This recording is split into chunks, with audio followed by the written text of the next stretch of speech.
Hello everyone. Today we're going to use Final Cut Pro. I'll try to make this as quick and simple as possible. First of all, in using Final Cut Pro X, I've got some green screen footage today that we can use to edit something, and I'll step you through how to set up Final Cut Pro X for the least amount of stress and easiest usability. First of all, what I like to do before editing any project is putting things in folders. I've got footage over here under camera A, and then I've got some music here in this folder, and also I've got some other files, graphics, animations in these folders. So let's go ahead and open up Final Cut Pro and start from here. Of course, there's multiple ways to do things. This is just one way that I'll try to show. Oftentimes, Final Cut Pro will open up the last project you were doing or an untitled project. What I like to do is, first of all, start a new library and put that on the hard drive that you're editing. I have multiple hard drives.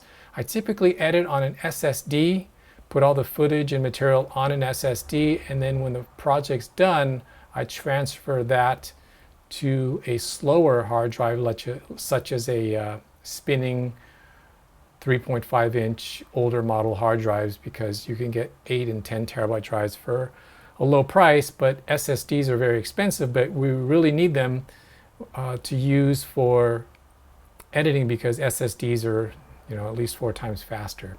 I'm going to put my project on this SSD drive in a certain folder so that I can find it. And we'll just give it a name.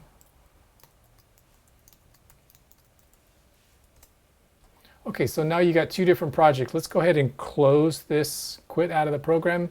And here's where I saved the project right here. We'll open that up.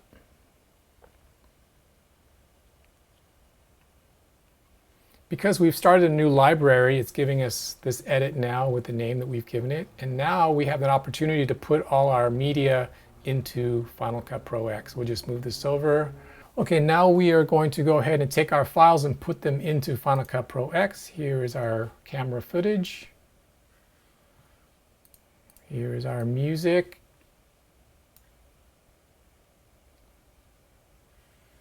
And some of the other information, graphics. Here's some animations, footage, more graphics, some PowerPoint slides.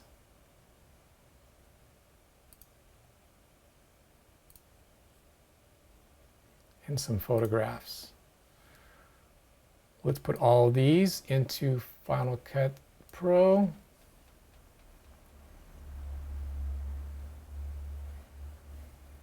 Okay, so everything's in our project. We can go ahead and expand this back out so we can have a full desktop to work with. I think this is basically the generic setup, kind of if you look under this area here for workspace, it's the default workspace. Okay, so under Window, Workspaces, these are the different options for how to set up Final Cut's windows and patterns. So the first thing we'll do is open up a new edit. They call it a project. We'll give it a name. We'll set the parameters to what kind of frame rates and quality. I've set it for HD at 24 frames. If you don't know what to set it, you can also ask to have Final Cut automatically choose your settings based on the very first footage file that you put on there. But I'm gonna go ahead and choose 24 frames in HD. Okay, so here's our project. Ideally, what you want to do is get your footage and put that on the timeline in its whole. Now, Final Cut Pro just sets it on there and it doesn't allow you to move it anywhere. To simplify and take the frustration out of that, go ahead and right-click and lift it off the storyline. You can also use the Command key along with the plus and minus on your keyboard and make the project smaller or zoom into every frame. We can move this out, and that will allow us to move our footage around.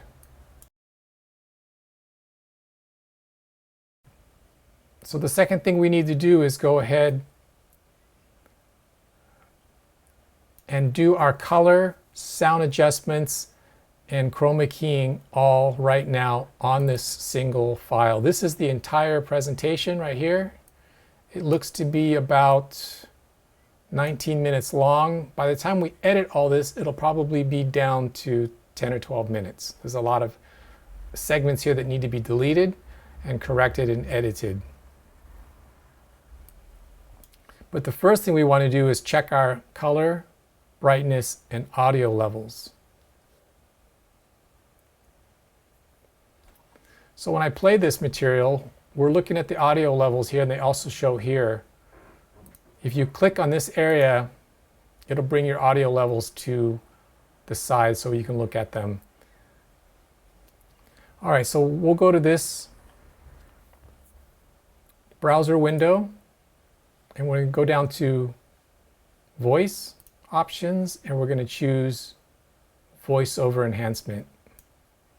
What that will do is that'll improve the audio, and it will set our levels to about -6.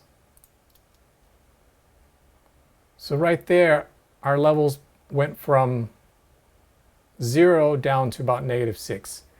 When you film something, you want to be as close to 0 as possible on the audio so that it's in its full quality at its highest levels, and then bring it down. Videos on YouTube should be around -6 on the audio level. The only time you want to be way up here at 0 is if you're publishing a music song. Songs that are on CDs are going to be published to CD for audio playback in the car or on a stereo system should be close to 0. Everything else pretty much on YouTube with presentations, things like that, should be down around -6. The commercials, other YouTube videos, they should be around this area. A lot of people don't realize that, and they're cranking their audio way too high, or their audio's being recorded too low, especially because they're filming themselves on a phone and the phone is 4 feet away and it's barely picking them up. And so their audio is way down here at -25 and you can't hear what they're saying. So make sure you always bring your audio levels up to about -6. As you can see, the voiceover enhancement has already adjusted our audios to a level that's pretty close. If you don't like it here, this is around -8. If you don't like that, you can click on the file and come up here to the audio, and you can manually increase it or just manually type in 2 decibels higher. Now when we go back, our audio levels are a little bit closer to -6, averaging around -6. Okay, the next thing we want to do is look at our video scope and see what our brightness and color levels are. If you go up to here and to viewer and to video scopes, and that shows us our levels. Right now the whites are a little bit over exposed and the blacks are right at black. So what we want to do is adjust this accordingly by going to the color wheel and to the exposure and bringing that down. And now we're right in the correct brightness levels. We can also hit the Command and the 7 key to get rid of the video scopes. Now what we'll do is we'll go back here and move up the menus to keying and grab the keyer and put it here on the file. What that's done is removed all the background. This is the opportunity to put another background in. I've got a bunch of photos here and we'll pick a background.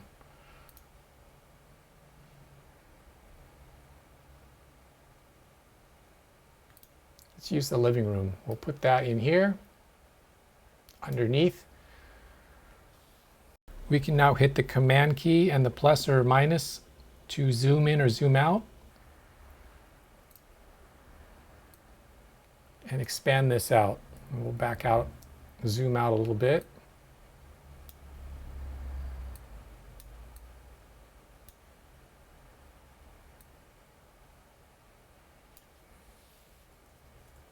You can use the left and right keys on the keyboard to go one frame at a time, or just hold it down until you get to the beginning of the presentation. We'll zoom in a little bit. Looking here at the audio, you can see where the person starts speaking. Okay, so you use the Razorblade by hitting B for blade and cut it. And then go back to A, hit the A key for arrow, and you can delete the beginning. Move this over to match it. So this is the beginning of our video. So here you can see some problems that we need to remove. Use the B for blade, and then hit A for arrow, and remove these areas. And you can do one frame at a time until we're back to the beginning of the next segment, and move that over. There's a number of areas we need to remove. We'll zoom in a little bit where you can see there's no talking. Use the blade and then A back to the arrow to remove these segments. Move it over. So this is our edit so far. We need to fix the background. The background is on this timeline here. It doesn't quite fit the video space, so what we'll do is we'll click on it and expand this photo to fit. And then what we'll also want to do is the background needs to be a little bit out of focus, so we'll click on the browser here and choose to make it blurry by going to the blurs, and the Gaussian blur is right here. We'll put that on there. The Gaussian blur doesn't need to be at this much. We can bring it down from 50% just down to maybe 7. That'll give us a feel that the background is a little bit out of focus, but you can still make it out. Okay, so the next step is to finish our edit. We'll get to the end. And that's the end, and then we'll use the razor blade again and remove the background. We can hit the up and down arrow. If you hit the up and down arrow, it jumps between entire scenes. If you hit the command plus and minus, it zooms in and out. Again, up and down arrow jumps us between scenes. Now we'll assume that this edit is complete, and we'll add in our introduction and our exit footage. Here's our exit segment right here. And here's our entrance. Here's our intro right here. We'll zoom in a little bit.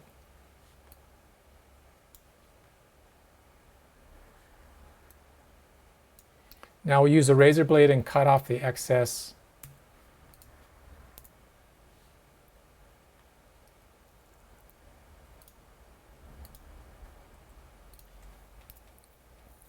Okay, so here's our video. Let me zoom out a little bit, and you can see here there's an introduction,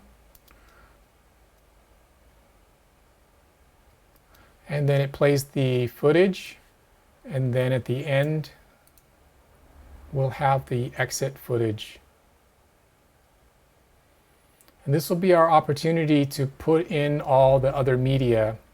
Our video is basically done at the base, and then we can go back and listen to what's being said, and if there's additional materials to put in there, whether it be PowerPoint slides, we can put those into the right areas. As you listen, let's zoom back in. As you listen, you can put in your graphics, where they belong.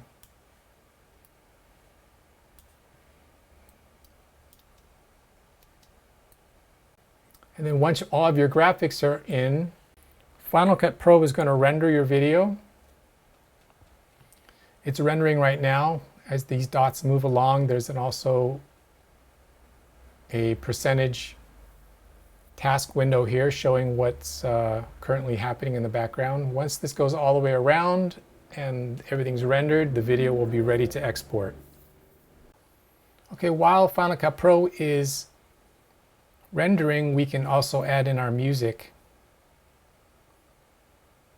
Go back to the beginning, and there's going to be a need for a music segment here, so we'll just go to our list of music, and we'll pick the song that we want. You can click on a music file and go to the segment of music that you want and hit I for in and play the music, and then O for out, and take that segment and install it where you need to. Now here's the thing about music. Music is going to be really loud. It's going to come through at around -0, as you can see when we play it back. That needs to be brought down to the correct levels as well. So we'll click on the file and bring that down. I brought it down 8 decibels. So now when it plays back, it's around -8. And now for the presentation music, we're going to choose whatever songs that we are going to use.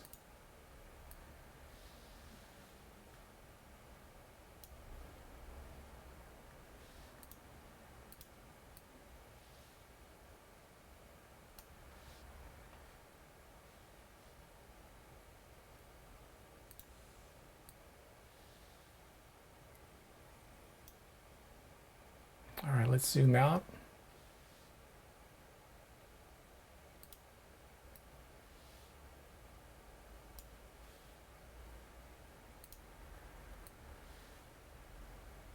All these files that are playing music in the background, they're also at -0, as you can see when we play them. Between the speaking and the music, everything is clipping and way overdriven. We need to bring all the audio and the background music down to about -24. Now the music will play very softly in the background and not overdrown the presenter. And then here, the exit already has the music built into the file. I'm also going to bring that down a little bit so that it's around -8.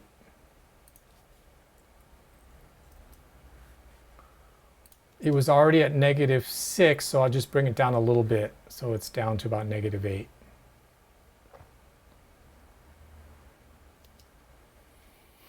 Okay, so we'll let Final Cut render the rest of this video. It's about 70% done, and then we'll export the file for use on YouTube.